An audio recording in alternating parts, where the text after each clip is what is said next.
AUKUS till I die. That was my catchphrase. We have our good friends from Sky News on board, so please make them feel welcome. AUKUS is hard. It's really, really, really hard. Couldn't they still take our money and not deliver the submarines? When you shut that hatch and you proceed underwater, Low man ballast. rank doesn't matter. Danger, racket. As the dictum goes, peace tends to be interludes between wars. They're hunting us. Proceeding through 90 metres. Pull it back. Pitch is decreasing. Nothing has rattled the Chinese government more than AUKUS. How do you know that? You don't have to look at their reaction.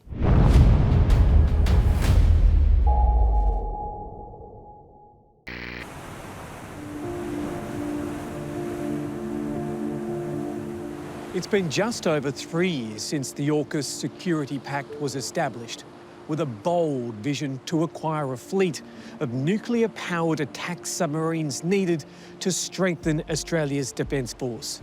But now, with Russia, China, Iran and North Korea all aligning, a key question stands out. Is AUKUS on track? It's the largest defence deal in the nation's history, a high-stakes gamble fraught with risk and uncertainty.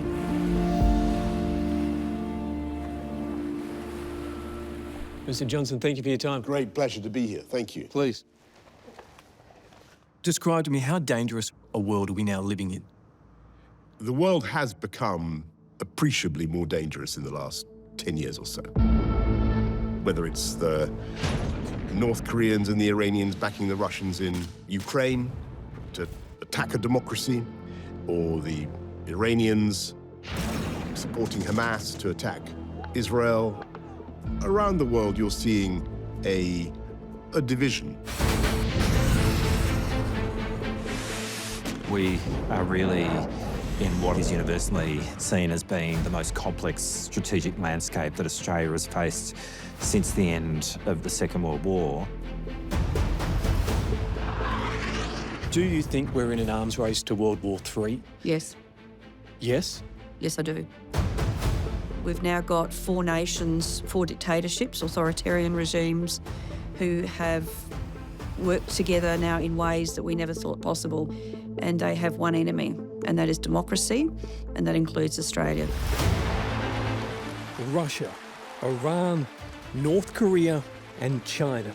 As alliances shift and new ones emerge, global tensions are surging.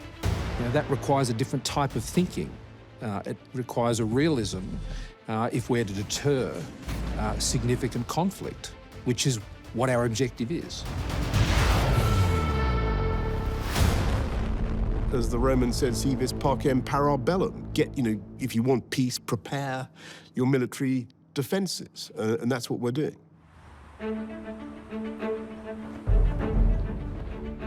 In September 2021, amid the struggle that was COVID-19, a global hookup of world leaders took place. Today, we join our nations in a next-generation partnership, built on a strong foundation of proven trust. It was a new security pact between Australia, the United Kingdom and the United States. AUKUS. This will be one of the most complex and technically demanding projects in the world, lasting for decades and requiring the most advanced technology. 3 like-minded democracies forging a new alliance, stronger than ever before. Thank you, Boris. And I want to thank that fellow down under. Thank you very much, pal. Appreciate it, Mr. Prime Minister. We designed AUKUS to deal with the threat and measured what an ambition had to be commensurate with the threat we faced. Now, that is a big leap. But what's the alternative? From the outset, AUKUS was about strengthening Australia's strategic deterrence, with nuclear submarines the most powerful tool. The very fact you can't see a submarine adds a certain difference to them because, of course, the enemy never knows precisely where they are, particularly with a nuclear submarine, which can be deployed at range for many, many months at a time, very covertly. If you think about the world today, there is not one building, not one vehicle, not one person, not one ship that can't be targeted pretty quickly and pretty lethally. Submarines, in a way, remain the last bastion and the ability to remain hidden. Kevin Rudd's bid to rule the waves is backed by the biggest defence build-up since the Second World War. But the push for a more robust submarine defence goes back to 2009 and the Rudd government Defence White Paper. It is as plain as day that there is a significant military and naval build-up across the Asia-Pacific region. And that was the first time an Australian government really said we need to increase our submarine capability. Marcus Hellier is a leading expert in defence and intelligence security.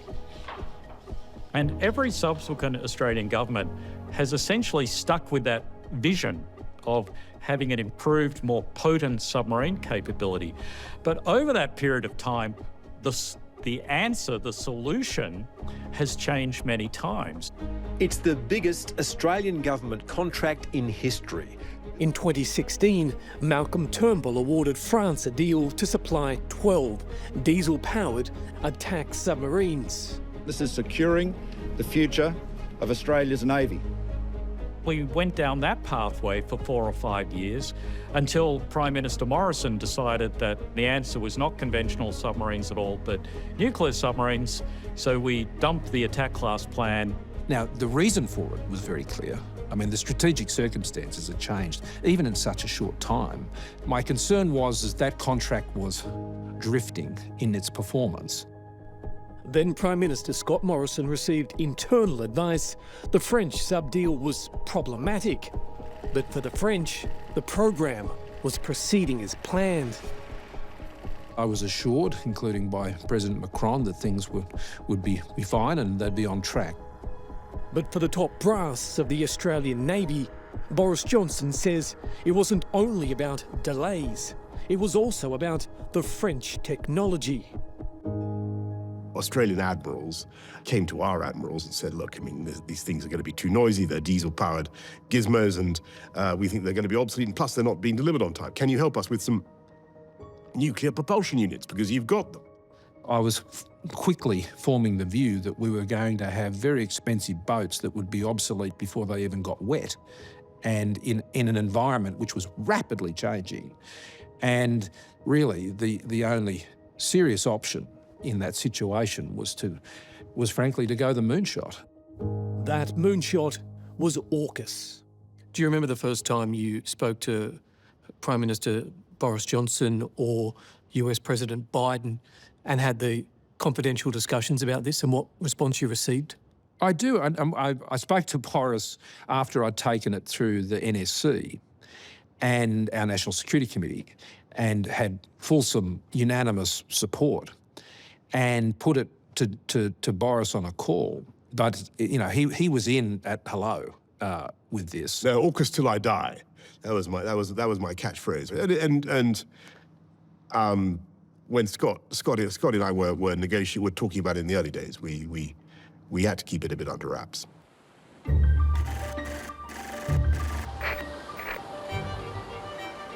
Australians are always at home on a beach. For AUKUS to have any prospect of success, Morrison and Johnson had to get in front of then US President Joe Biden. So Scott Morrison arrives in Carbis Bay. It was June 2021 on the sidelines of the G7 summit in England. And Boris had the meeting already lined up without the great fanfare of having such a meeting. Behind the scenes, in a covert meeting, Scott Morrison pitched the AUKUS vision to then President Biden. I've got to act as the midwife, the broker, between Australia and the US. And so we have to have a meeting of all three, and we have to organise. So we organised it at a particular time when we knew everybody was going to be doing something else. There were 9 other world leaders at that G7 summit, including French President Emmanuel Macron. So the place is crawling with French Secret Service.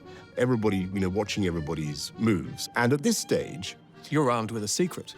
Yeah, I have the burden of knowing that Emmanuel is going to be very disappointed. For Scott Morrison and his vision for AUKUS, it was crucial the French president be kept in the dark. And he's got a total quandary because he needs to get this thing over the line. But he's got Emmanuel, in another room just down the corridor. He's got Joe Biden somewhere else. And that was the problem, because the French contract had to be broken, and he was willing to break the crockery necessary to do it. That contract was worth $90 billion to France, but for Scott Morrison and the $900 million it cost to dump it, the prospect of a new, much bigger deal was on the horizon. That's where I first discussed it person-to-person with Joe Biden, with President Biden, and the President pretty much used these words at the time. If we're doing this with anybody, we're doing it with you. So it was like one of those delicate situations where, you've got a new girlfriend, but you haven't told the old girlfriend. It was a bold, strategic move that marked a pivotal shift in Australia's defence strategy, leaving French President Emmanuel Macron completely blindsided. Can you trust Scott Morrison again?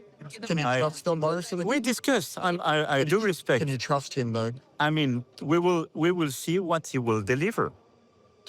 I have a lot of respect for your country. I have a lot of respect and a lot of friendship for your people.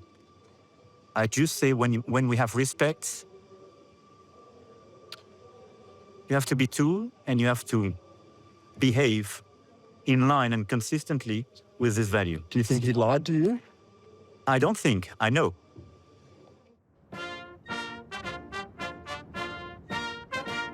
"18 months after the controversial formation of AUKUS, Joe Biden welcomed new leaders and made new declarations. Today, we're announcing the steps to carry out our first project under AUKUS and developing Australia's conventionally armed nuclear-powered submarine capacity. It's called the Optimal Pathway, and here's what's proposed. Starting next decade, Australia will acquire at least 3 US Virginia-class nuclear-powered submarines. By the 2040s, Australia plans to build its own fleet of nuclear-powered subs, co-designed with the United Kingdom and incorporating US and UK technology. Meanwhile, Australian personnel will train in the UK and US, and Australia's port infrastructure will be upgraded to handle the all-powerful new submarines. The acquisition of a nuclear-powered submarine capability is the most complex project, not only that the Australian Department of Defence has done, but Australia as a whole has ever done. AUKUS is hard. It's really, really, really hard.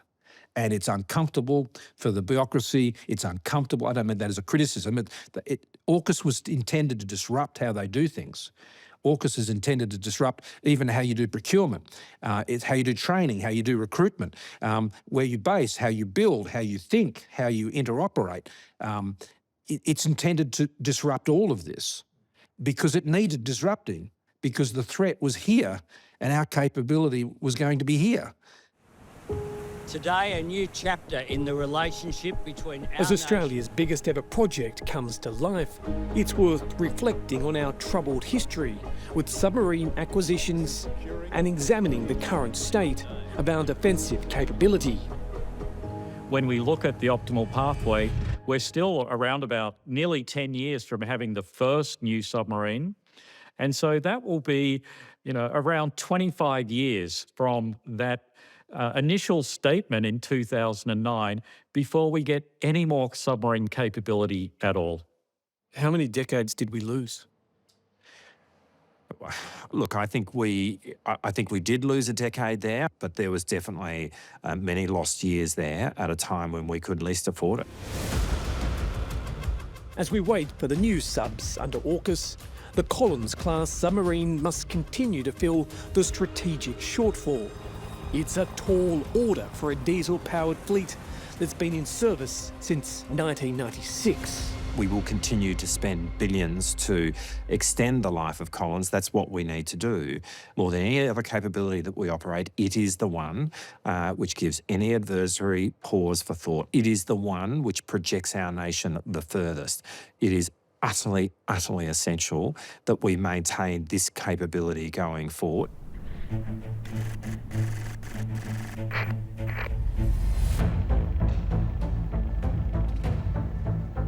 It's an early start here in Western Australia, and we're off on what promises to be an extraordinary journey. We're currently heading out into the very deep waters of the Indian Ocean. We're a couple of miles off the coast of Fremantle, and we're about to meet up with one of Australia's 6 precious Collins-class submarines. It's a very rare and privileged opportunity to inspect Australia's most important strategic deterrence. This is one of our diesel-powered submarines. Wow. I'm calling it home for the next 24 hours. It's also my first time in a sub at sea. At 78 metres long and weighing around 3,500 tonnes, Walla has a crew of 60. Their motto is tenacity. All right, what do you want me to hold on to? Yep, so if you stand around facing this way. Yep. And I'm about to find out why. Great work. Okay. As I'm sure you're all aware, we have our good friends from Sky News on board, so please make them feel welcome. Let's have a good watch. Tenacity. Doesn't matter whether you're the most junior or the most senior person, your fate is tied to the collective strengths and weaknesses of the team. Mark Hammond is the Chief of the Australian Navy. He's also a former submariner. How would you like me to refer to you? Just call me Mark. Oh, you sure? Okay. Totally. Okay. You know better than anyone what life is like underneath the waves. What is it like? It is a privileged experience. It is daunting, scary. Look, I've heard it described as 98% boredom and 2% sheer terror. And it's that 2% of sheer terror that worries me. When you shut that hatch and you proceed underwater, rank doesn't matter. It's what you bring to the team that really matters.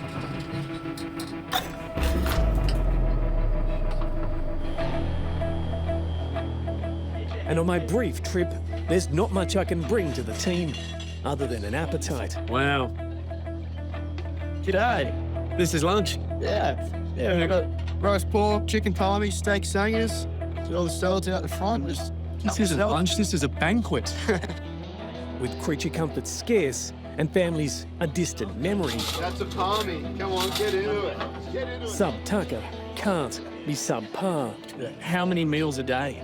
We do 4 meal services a day for 60 people. Each meal, so 240 meals a day, every 6 hours. Do they give you extra showers? We actually get to shower every day, so that is a privilege. Once you sail and you're in a submarine, you are in another world. It is, otherworldly. Deputy Chief of Navy Matt Buckley says life on board the Collins class is like a second home. It is somewhat disconnected in many ways from, your life ashore. You become part of this sort of community in this undersea environment, but that crew is just so tight-knit. Everybody knows everyone, everyone supports everyone, and we work because, we do that for months at a time together. Do electronic warfare? Yep. In the Navy? Yeah. The submarine? Apparently that's a big thing. Yes. What stands out is the camaraderie. Yeah, what's up, mate? All submariners are volunteers who willingly choose a life beneath the seas. It's a unique environment where men and women eat, sleep, live and work together side by side. With us, it's all just fully integrated.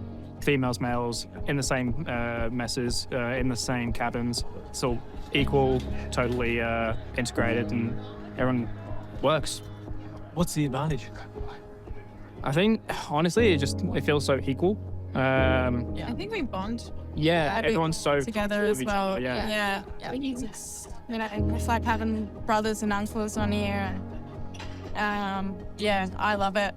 Leading seaman Shannon, or Doc as she's known, is more than just the medic on board. Where's the swell coming from? She also operates the combat system and drives the boat. 5 shallow. Sit around better now. Is that a key? To know that you're driving the boat? Oh yeah, absolutely. Yeah, yeah. My dad loves it. I tell him all the time. Don't worry. What do you say to people? Drive a submarine. Got my house. 60 metres. So there's 60 metres MCCI. It's hard to fathom, but we are currently 60 metres below the surface. And with a change of the 6-hourly watch, it's time for Sailor Dallas to put his head down. I tell you, she's tight, Dallas. She is very tight. How many people in here? There's 6 people in this cabin. No. Yep. 6? Yep. Where's the privacy? Behind our curtain. That's the only privacy you get on a submarine. Curtain, and he's off. Do you ever sit up in the middle of the night and hit your head? Yeah, when you roll over and stuff. If we're swaying around a little bit and you wake up, yeah, definitely. You forget where you are. It's not much room. No, it's not at all. Hey, you right here, guys? Cut it out. Trying to sleep here.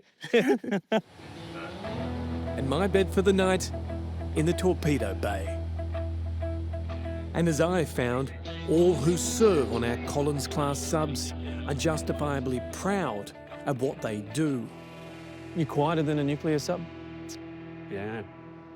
Well, we want to be, 100%. We just go into the batteries, we switch off any unnecessary equipment, and I've tracked US submarines at very close range before, and they have no idea we're there. In exercises, of course. Defence won't say where Australia's submarines operate, but it's widely believed they can gather intelligence through the shallow Taiwan Strait. How would you describe China's fleet? Very large and growing is the answer to that.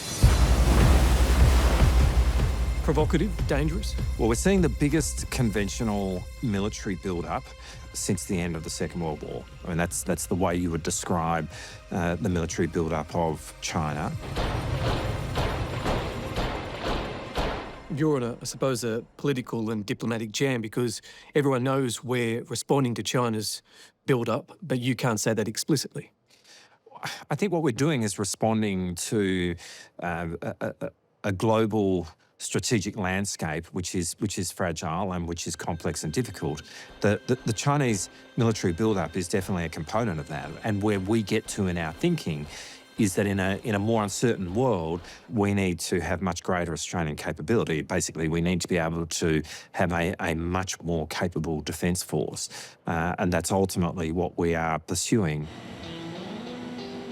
Barnes, it is beyond hot in here, mate. This is, what, 40, 50 degrees? Yeah, about, yeah. It's a hard way to earn your money. It's lovely. These enormous V18 twin-turbo diesel engines power the generators that charge the submarine's batteries. So even in silent mode, it still sounds exactly like this? Exactly like this. It's incredible that you're able to suppress that noise. Yeah. To still be operational. Certainly very impressive. To recharge, the Collins class raises a snorkel to draw in air and vent out exhaust. It's a critical process, but it does limit how long the diesel-electric can stay submerged and stay silent. This limitation highlights the great advantage that is nuclear propulsion. So in the context of submarine capability, it's just a propulsion system for us. What that means for our submariners is they don't have to sit with a big mast out of the water, recharging their batteries for hours whilst maintaining a lookout for aircraft or avoiding satellite detection capabilities or surface ships or fishing vessels. These days, if it floats or it flies, it can be seen, and if you can be seen, you can be targeted. Oh, say, can you see? Stage 1 of AUKUS will deliver us this. It's called an SSN, that's Ship Submersible Nuclear. That's Navy speak, the nuclear-powered submarine. This is an incredibly quiet and incredibly stealthy platform. The only thing that will get this submarine detected is the crew. They're also nearly twice as big as our subs. America has 49 of them. Australia will get at least 3. We are incredibly excited about this AUKUS security partnership, and I am happy to report that AUKUS is real. It is happening now. HMAS Sterling is our naval base in Western Australia.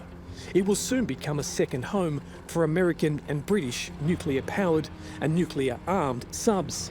On this day, it's the Virginia-class USS Hawaii that's come for maintenance and resupply. We're affectionately known as the war canoe, so this is what the ancient Hawaiians used to sail between the islands and just really embrace the Hawaiian culture in Hawaii. Is it really the apex predator? From an undersea warfare point of view, it is. The Deputy Chief of Navy says nuclear power is a game changer for our submarine fleet. They have that incredible ability to be able to remain submerged indefinitely, until they run out of food, essentially, which is many, many months indeed. So I think in the context of a nuclear-powered submarine, it is all about its stealth. It's about its ability to not be seen that makes it so powerful. What does that do for Australia's posture and potential?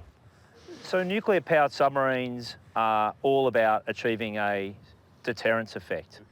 You know, a nuclear-powered submarine capability can operate without any support once it's underway. Essentially, it is its own system operating under orders to deliver whatever sort of effect that government needs it to. And that makes a very, very big difference. Tell me about strike power in terms of what the Virginia class will give us. So let's start with the Collins class capability. It takes about 10 days to get from Perth to Sydney. It takes about 23 to 24 to get from Sydney to Hawaii. A nuclear-powered submarine can go 2 to 3 times that speed and sustain it. So that enables you to be in more places, more often, with a high visitation rate. What Virginia also brings is the land attack missile capability, and USS Hawaii has 12 launches down there.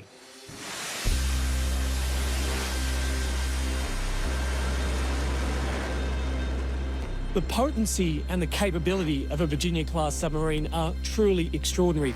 And it's not just ships that need to be scared. This also fires Tomahawk cruise missiles. And what does that mean? It means you could hide this vessel in the Brisbane River and take out any landmark in Sydney that truly mattered. So that enables you to hold at risk and, if necessary, engage or suppress land targets from a long way away. I'm not going to go into the exact range. I understand it to be about 1,600 kilometres, which means, in effect, you could be in Brisbane and take out any major capital city on the East Coast. I'd prefer it not to be used against Australian citizens, but I understand, John. You're right. That's the kind of capability we're talking about. They're quiet, they're fast, and they're armed to the teeth. And here's another thing these nuclear subs have that ours don't. High-tech periscopes with simple controls. We operate the scopes with an Xbox controller. And, you know, 6 or 7 years ago, we had an ingenious junior officer was like, I could do this on my Xbox. This is like playing a video game. And once we actually kind of got into the nuts and bolts of it, it's like, hey, that's kind of practical. So one of the great things about the Virginia class is what we see in control throughout the ship. We have Australian officers who've been through our nuclear power, same training pipeline I've gone through. They're embedded, assigned to USS Hawaii, other Virginia-class submarines that I command in Pearl Harbor. They're fully integrated. They're actually making us better. And just this, I'm very, very confident this will be a natural evolution. Part of that Aussie evolution is this man. How are you, sir? G'day. Good, thanks. How are Welcome you? on shore. Thank you. Must be nice to see some sunlight. It is. Lieutenant Will from Brisbane helps look after the nuclear reactor on the USS Hawaii. How much responsibility do you feel? Because in many regards, you're the future of Australia's Navy. It is a heavy weight on my shoulders. Like, I know that I'll be part of bringing these boats back to Australia, and had an awesome opportunity when we brought the Hawaii in. I was up on the bridge doing the pilotage, driving her in, and that was a fantastic career moment for me. And it just made me think, you know, one day I might be driving an Australian boat down through the Success Channel into Diamantina Wharf. It's a wow moment. It is, yeah. If nuclear power is the way of the future for our submarine fleet, I wanted to become a submariner, and submarines are really exciting to me, and I can't wait to go in and see it. then it appears our young naval cadets are well and truly on board. Put your hand up if you want to be a submariner. Wow. Wow. Look at that. Does it change the way other nations look at us now? I think so. And it's engendered a respect for the fact that Australia is a nation who's prepared to make serious investments during what is one of the most unpredictable and challenging geostrategic environments our nation has faced in many, many years. What needs to happen with AUKUS and what is happening? Australia needs to get serious about AUKUS. So I think that... Are we not already? We're serious, but we don't have a plan. Linda Reynolds, former Army Brigadier, Defence Minister and Federal Senator, warns that starting AUKUS is one thing, but making it work is another. To support 4 Virginia-class submarines, plus an Astute, the British submarine, we need a very large industrial base. But it's not just the military facilities, it's also all of the companies and the industries that need to be built up around it. It needs space, it needs new buildings, it needs new ways of thinking about security. There's new housing for thousands of naval families, billion-dollar improvements to WA's Henderson shipyards, and massive upgrades to Adelaide's Osborne shipyards. Does it keep you up at night? Definitely. Well, I'm certainly anxious. I think I'm paid to be anxious about it, and I should be. I'm also confident that we'll get there because it really does. It does enjoy bipartisanship, which is a critical fact to observe. So whichever way you look at it, this is a huge, huge endeavour, and it is going to take an enormous effort to get on this horse. This shipyard here in Adelaide is where the work will be done to extend the life of our ageing 6 Collins-class submarines. But make no mistake, this is a huge gamble for the nation. The Navy needs each one of those subs to serve for at least an extra decade. But if the upgrade fails or falls behind, it will leave Australia badly exposed. So if we look over here, you can see the large sheds where they do the Collins-class full-cycle dockings. In the foreground, you can see HMAS Rankin. Rex Patrick is a former senator for South Australia, and in his earlier years, he served on board Australian subs. These boats have been around since the early 90s. They are getting old, and it's hard to modernise these submarines. Under AUKUS, the Collins subs will go through a life of type extension. That will be a very deep maintenance activity that will take the boats out of the water, chop them in half, replace key components. It's supremely specialised, and it's going to take years. They thought it was going to take 2 years. They've now basically conceded it's going to take more than 3. I suspect probably 4 years. And there's been a report from a former United States Deputy Secretary that basically says that it's a hugely risky program. Are you worried about the idea of keeping Collins in the water for an extra 20 years? I wouldn't say that I am worried about it. I am focused on it. So the maintenance period will take as long as it takes to ensure that the platform and our people are as safe as can be. How much money will taxpayers spend extending the life of our Collins-class submarine fleet? Well, I'm not going to give you the precise number, but when you are in this realm, numbers come out in billions, and that's what it will be to extend the Collins-class capability. But Collins-class costs around $1.5 billion annually to run now. Sure. How much do we spend? Well, as you say, we're spending $1.5 billion now. We will continue to spend billions to extend the life of Collins. That's what we need to do. It's important to note that AUKUS is about more than just subs. It's about the sharing of cutting-edge ideas and innovation. And at the top of that high-tech list are underwater autonomous vehicles, better known as sea drones.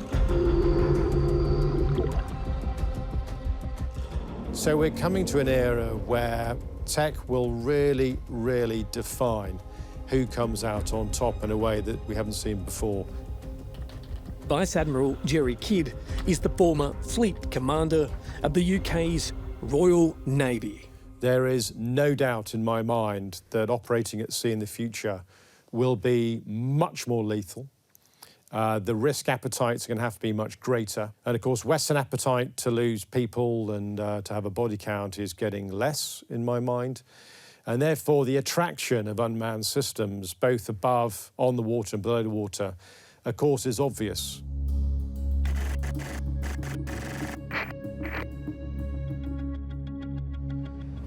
I'm heading to a secluded waterway in remote Victoria to get an exclusive look at a mind-blowing new technology that would give our Navy unprecedented range and firepower.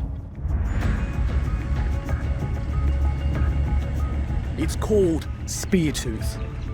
It's unmanned, fully autonomous, and all Australian. Nobody can turn around and tell us today that Speartooth is tomorrow's technology. It's today's technology, and it's here. It's irrefutable because you can go out any day of the week and we can put it in the water and make it do what it's meant to do. Yeah. Tom Lovard is a founder and chief technology officer at C2 Robotics. Co-funded with the ADF, Speartooth has been kept away from the media on the grounds of national security. Until now. How far can it go? How deep can it go? How fast can it travel? So all of those things are unfortunately things I can't really talk about. They're off the table for discussion, but I think broadly it can go a very long way. It can do it with very, very high degree of stealth, and we do believe it's got the ability to deliver very, very meaningful mission outcomes. Could you see a situation where it could take down an aircraft carrier?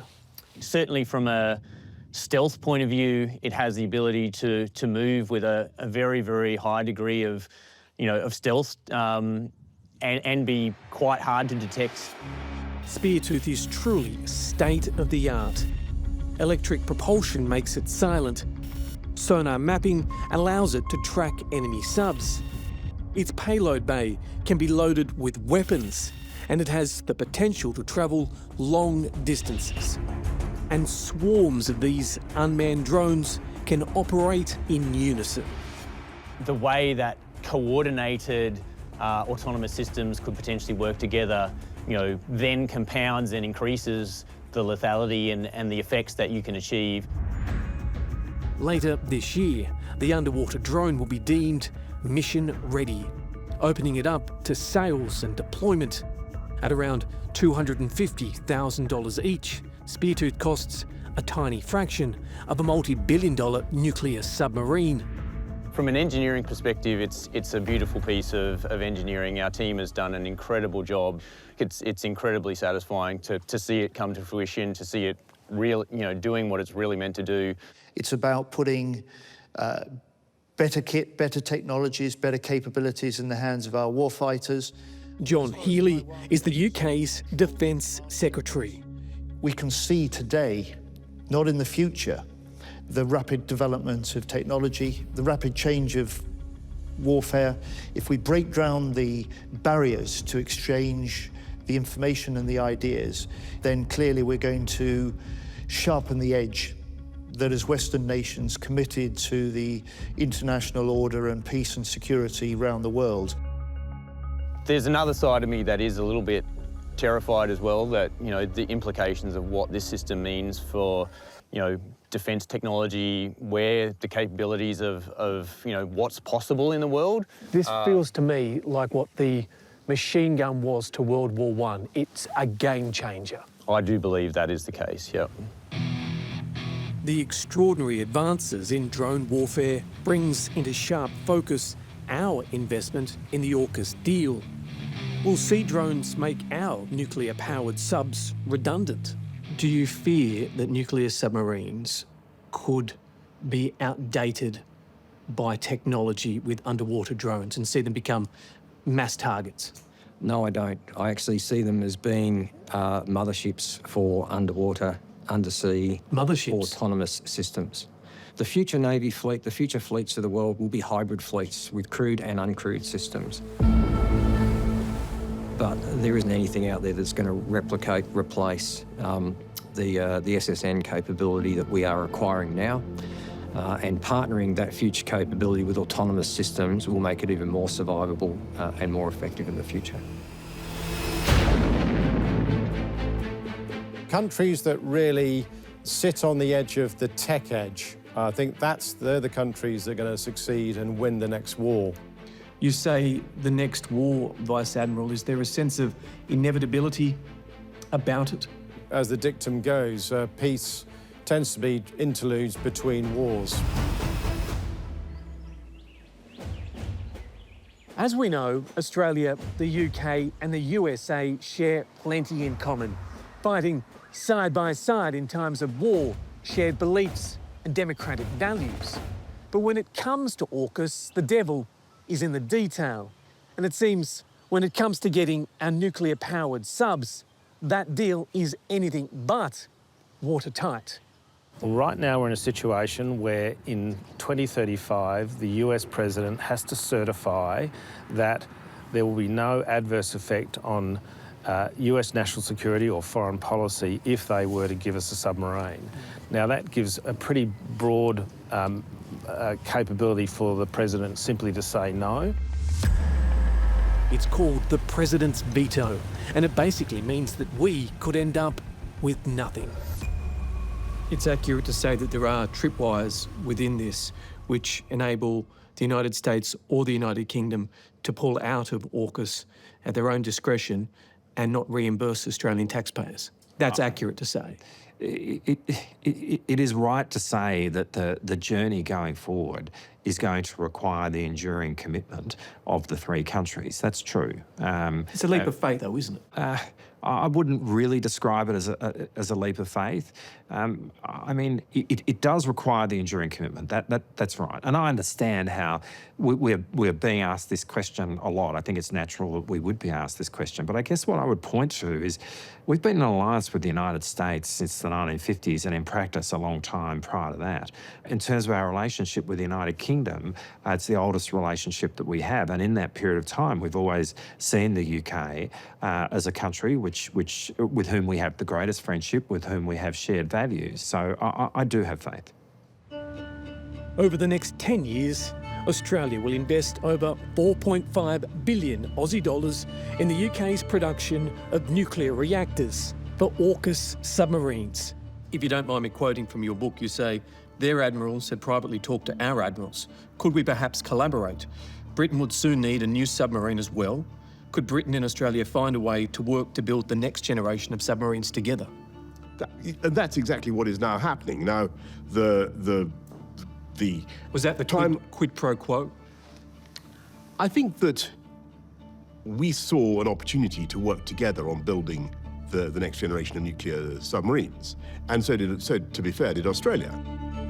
Just like Australia, the UK's submarine program has been far from smooth, but the new injection of Australian funds is bound to give it a boost. This is a question that might make you bristle, but do you think the United Kingdom, when it came to AUKUS, saw Australia's interest and rubbed its hands together and thought, come in, spinner? No. No, look, I don't. And I think it is very wise for us to invest in capabilities that we don't have here in Australia. But there's no guarantees here when it comes to submarines. There's a series of tripwires which at any stage could see the United Kingdom or the United States not deliver on their end of the bargain. Look, Jonathan, look at it this way. The United States, even with their great might, cannot deter China on its own. They need NATO nations. They need us. They need the UK. They need Japan. They need the Republic of Korea. Couldn't they still take our money and not deliver the submarines? I see it more as a realisation that we have to work together. DSC, Blue Main Ballast. Blue Main Ballast, DTI. Back on board HMAS Waller, back under the water. This is what Australia has to rely on for the foreseeable future. We've come up from 90 metres deep to just below the water's surface. Right now, above us, is a surveillance aircraft that's hunting this submarine. It's an exercise to test the sailors' skills and readiness, but it's also a high-stakes game at cat and mouse. It's what the Navy calls a Case X, an anti-submarine training exercise. This is intense. Tell me what's happening. So we've just done our return to periscope depth, and there has been an airborne racket that we've detected. So, and that's actually quite loud. This is Alec, chief of the boat and the most senior enlisted sailor. Raising microwave masts. No contact visual. They're hunting us. Yep. You see the aircraft, do not drop the masts. The periscope watchkeeper is doing intermittent looks with the periscope so that they can't detect the periscope. The submarine crew gather mission data as HMAS Waller navigates just metres below the surface. So they're really moving. That's normal. Yeah. So how close are they now? Probably overhead. Every moment matters as the crew evades detection. It's probably got a snitch, but may not necessarily know exactly. It's the ultimate demonstration of how this Aussie sub would perform when push came to shove on the high seas. There are a lot of maritime patrol aircraft I see in operation in certain areas of the world that do this on a routine basis. CW shot logs. Behind the black curtain lies Waller's state-of-the-art combat system, technology we share with the United States. For security reasons, the screens are strictly off-limits to our cameras. They're in periscope detection mode, so they're looking for that. Research fully? Now it just heard sonar buoys as well. Dropped from the plane, the sonar buoys scan beneath the water's surface. I mean, it's dead. They have an approximation of our location, which is again part of the exercise. Risk 15, low risk 1.8 safety. Just give a react accordingly. So even though we're close to the surface, we haven't let our pants down. No, periscope is where we live. If detected, Waller could cut and run, dive to a safe depth and wait for the danger to pass. At this stage, I suspect they do not have us. So we'll continue to localise those buoys. So we don't think they have us. Just when you think it's all over, the sub takes a dramatic dive. 15 down, keep 94 metres. Now there's another sub hunting us, and an imaginary torpedo is heading our way. At full speed, the 26-year-old vessel is put into a steep dive. Pull it back, pull it back. Pull it back. It's an effort just to hold on. 7.5. Pitch is decreasing. And to get some rate to turn on. The pitch coming up now. Definitely decreasing. Just being at sea, remaining undetected, puts a question mark in the mind of anyone who would seek to do us harm in the maritime environment. Back on dry land, and I'm relieved to report HMAS Waller passed its naval exercise with flying colours, which leads us to another important piece of the AUKUS puzzle. What will the 47th President of the United States make of it?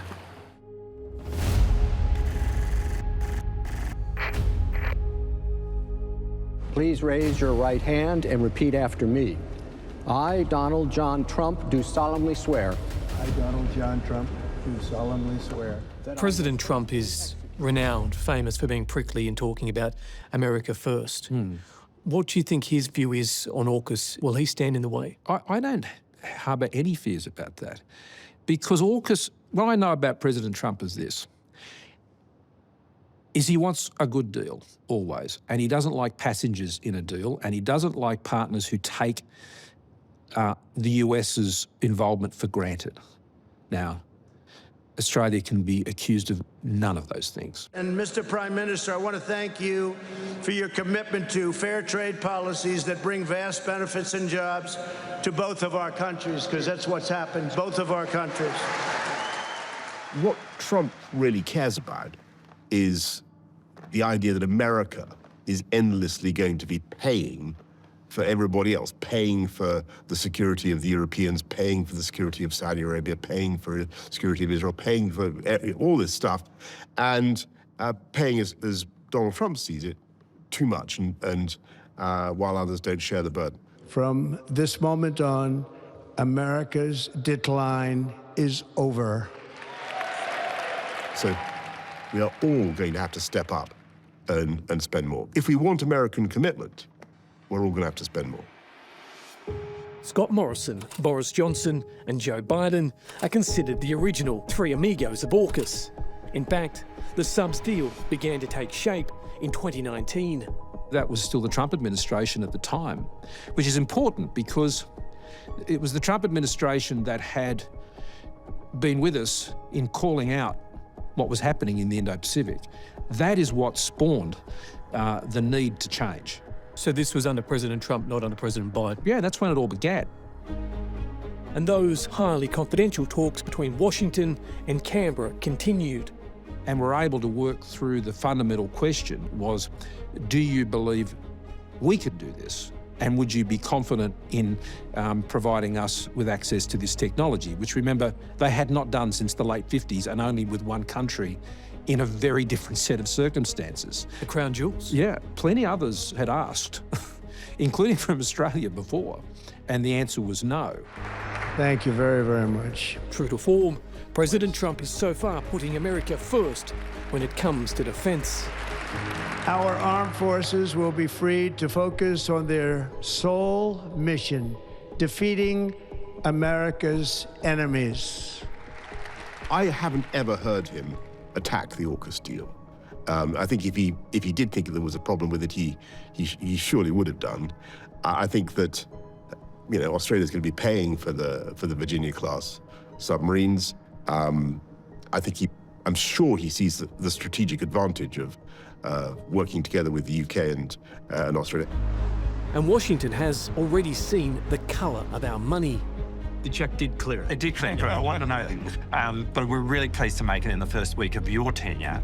In a clear sign that President Trump's team is on board with AUKUS, our Defence Minister handed over 800 million Aussie dollars to his newly minted American counterpart, Pete Hegseth. It was our first down payment for the US subs. The President is very aware, supportive of AUKUS, recognizes the importance of the defence industrial base, which the Deputy Prime Minister pointed out, the investment Australia is willing to make. Back in Australia, and I'm dockside with Rear Admiral Lincoln Rivesteck. I would tell my crew when I was captain of a ship that this was our nation's insurance policy. Really? Insurance policy? This is our insurance policy. He's the lead American on the AUKUS project, and nuclear-powered subs are his passion. We're the apex predator in the ocean. You know, if you think about it like the great white shark, we are the great white shark of everything that's, on, below, or above the sea. What confidence do you have that Australia can master this and that AUKUS will be a success? Well, AUKUS, it's here. It's right here in Perth. It's a success today. There's no way the United States is going to give us a submarine when it affects their own defence capability. May God bless this submarine and all those who sail in her. Price tag aside, there's another set of numbers that loom large over the US subs. Does America have enough of them? We are not where we need to be, and we need to get back to the strength that we had as quickly as President Reagan did during the buildup in the early 1980s. This pact, AUKUS, builds upon... Roger Wicker is the Republican chairman of the powerful US Senate Armed Services Committee. He admits the Navy is well behind when it comes to turning out new subs. There are agreements both in the South Pacific and in our hemisphere about the need to speed up. So let's get going. When Ronald Reagan was president, America had 98 nuclear-powered attack submarines. Today, it has 49. By 2054, it wants 66 to be in service. So the question is this: can Washington afford to send any down under? The United States President is not allowed to transfer Virginia-class submarines to Australia if it will have an effect on the United States national security or foreign policy. Right now, I can't see how they're going to get to the numbers they need to be getting to be able to meet the commitment that has been made. You know, I'll tell you that any number of naysayers can say, oh, the schedule's too hard, the schedule can't be done in time. Why would you not go as hard over as possible with your closest allies? Closest allies. It's a bond that I've heard much about during my deep dive into AUKUS, which has left me pondering this: what impact will it have on our national sovereignty? I don't think there's any reasonable expectation or thought in the U.S. that we would have control over Australia's sovereign decisions on their submarines, their aircraft, or anything else. It actually enhances our sovereignty, in my view, because it enhances our capability. I mean, sovereignty is something that is a deep question. It's not just a line. Having this capability will give us greater sovereignty going forward, not less. I have no doubt that both understand the strategic benefits that Australia provides to both nations, and if we can unlock the potential of AUKUS, and the potential of AUKUS has to be an understanding that the three of us, plus other friends and allies, are far stronger working together in that way than we are individually. It's a big deal. Going it alone is not the view of the Trump administration when it comes to the Indo-Pacific. It knows who its friends are in that part of the world. It's going to mean a lot more business for America.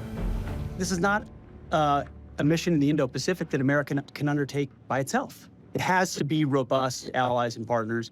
Technology sharing and subs are a huge part of it, so he's aware and appreciative for his support and leadership on that topic. Which brings us back to China and its long-held aim to reclaim Taiwan. Clearly, the annexation by the People's Republic of China of Taiwan would initiate a worldwide conflict, and I don't see how the Western allies could keep from being involved in it. How serious is the threat from China? I think it's extremely serious. I don't believe, like the Soviets, they want to take over the world. They just want to control their part of it, absolutely. The resolution of the Taiwan issue is a Chinese matter for us Chinese people to decide. Would you expect that Australia would suffer economically in some capacity to send a message to China if it moved on Taiwan? Well, Australia already has suffered some pretty tough measures, some tariffs and so on from China just for the stance Australia has taken. So they've been reinstated at the moment. Sure, and it's hats off to Australia for what you did. Would you expect Australia to stop selling iron ore to China? Look, which is a resource used to make weapons. I think it's hard to answer kind of hypothetical questions about how we'd all respond, but what. Give me an answer, Boris, because you're walking a diplomatic line here. Would Australia be expected to stop selling iron ore? Sure, the answer is yes. I think we'd all be expected to impose sanctions, economic sanctions, diplomatic sanctions, financial sanctions. That would be the bare minimum. On the aggressor. Yeah, that's what happens. And from the man who brought AUKUS to life, those American subs can't come fast enough. AUKUS, from its outset, has been perceived as such a threat to China. Nothing has rattled the Chinese government more in the last, I'd say, 20 years or arguably longer, but certainly the last 20 years more than AUKUS. How do you know that? You only have to look at their reaction.